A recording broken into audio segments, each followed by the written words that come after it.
Shri Gaurav Gogoi ji. Honorable Speaker, thank you very much. We all want our railway projects to be successful, and as in the answer, all of these railway projects have a cost item. Now the CAG report has come up for 2017-18 and said that the operating ratio is quite poor, it's 98.7, and had the Ministry of Railways not received advance payment, the cost would have overrun revenue.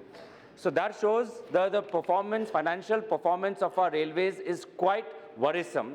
And therefore, my question to the Honourable Minister is, what is the projected operating ratio for this year and for the next 3 years? We want the financial health of our railways to be safe and secure under the government under this current government.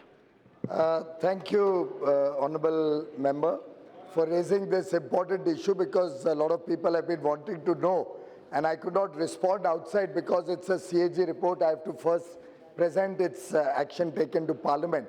But this gives me an opportunity to share with the House that after the implementation of the 7th Pay Commission, suddenly the cost on the railways, particularly for pensions and for nearly 13 lakh, 12.5 lakh employees of the railways, has shot up in the last 3 years.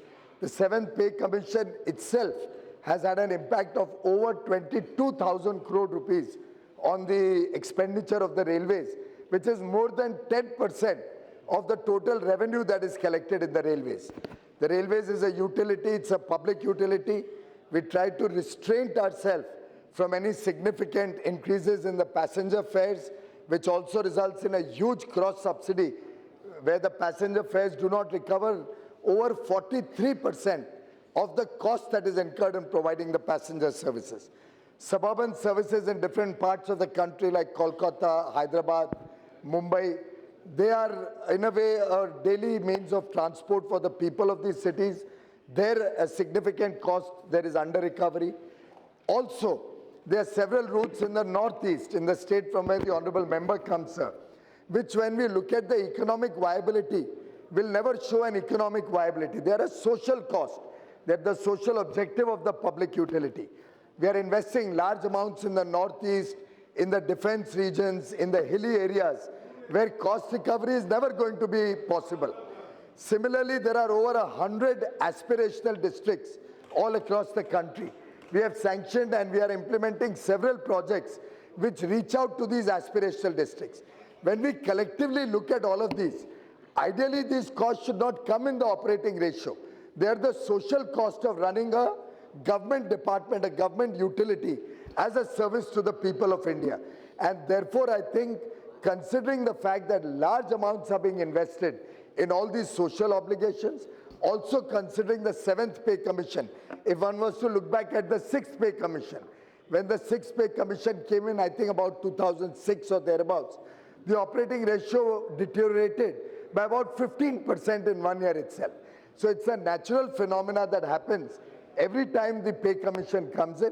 Over a period of time, as you are able to increase your revenues, you start improving the operating ratios. But I think the time has come also for the nation to consider whether these social costs should be separately considered as a part of the budget, for which government also gives budgetary support, and the operating ratio should clearly reflect what is the cost of running the efficient portions of the railway or the commercial portions of the railway. Also, the time has come for all of us to reflect how long will the railways be able to provide good services. Everybody, I'm sure, has experienced the improvement in cleanliness, punctuality, the quality of rolling stock, the quality of trains. It's an ongoing process. It's not going to overnight happen in every train. But the ongoing process is clearly evident and visible. The kind of cleanliness on stations, you will never find any dirt or any mess. You'll find toilets are working and operational. All of these steps are a cost, which ultimately then we will also have to look at improving the revenues of the railways. T.R. Baluji. Present property ratio. What is the present property ratio? Present property ratio needs to be known. Well, obviously the operating ratio is calculated at the end of the year. मैंने माननीय सदस्य का जवाब देने के लिए आपको नहीं कहा। Sir, TR. बालू जी। Sir, 24 lakhs. T.R. Baluji. Sir, 24 lakhs electors of Shri Piyush elected me to this house to just find out the ways and means whether already Shri Piyush Kuduvanjeri, the new line will ever be installed or constructed there. For the past 6 years, the sanctioned project is just lying. Recently, in September, it seems, the railway board has instructed the Southern Railway not to take up the proceed with the particular work. I don't know what for it is. Sir, any person, the shrewd sense, will definitely proceed with this project. Any businessman or professional who is very shrewd should see the viability. Should see the viability or IRR. The IRR of this project is 16%. Usually within 14% they have to take it. It is 16%. IRR is 15%. Moreover, first time Tamil Nadu government has agreed to extend 50% of the contribution. And to apprise my friend, there are a lot of religious temples are there. Rajiv Gandhi Memorial is there. Bhagavan Ramanujar birthplace is Shri Piyush only. There defense installations are there. 3 clusters of industry, Orakadam, Shri Piyush, as well as Ambattur is there, are there. But what has happened, sir? My minister is not at all yielding. Probably he will. You should know. You are ignoring. माननीय सदस्य, People of Tamil Nadu. आप बैठेंगे जब जवाब देंगे ना. Tamil Nadu has finding fault with Please Modi sit down. government only. So, Please calm down.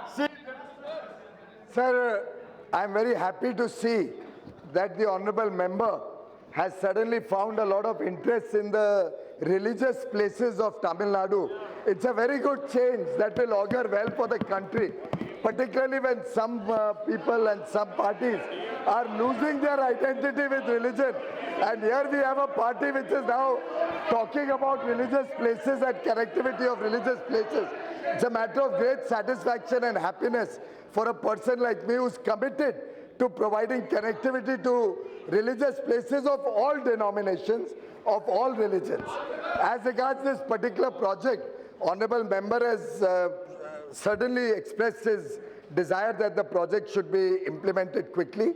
I'm sure the honorable member recognizes that in that particular project, the land acquisition has been gone through a judicial process, because of which the project has got stalled. The specific details my office will be very happy to share with the honorable member. But the interesting part that I saw from his question also was that he is able to work out the IRR of the railway project better than our department, and we are able to work out. 16.5% IRR. I think no railway line in the country is showing 16.5% IRR. I would really like to be educated, and I'm open to learning from you, sir, how that 16.5% IRR has come.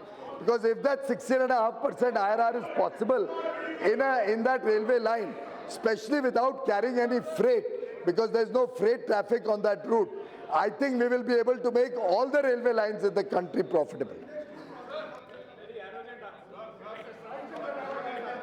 Sir, somebody has alleged that it's an arrogant answer.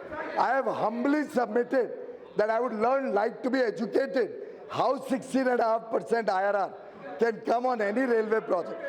I would love to be educated by you, sir.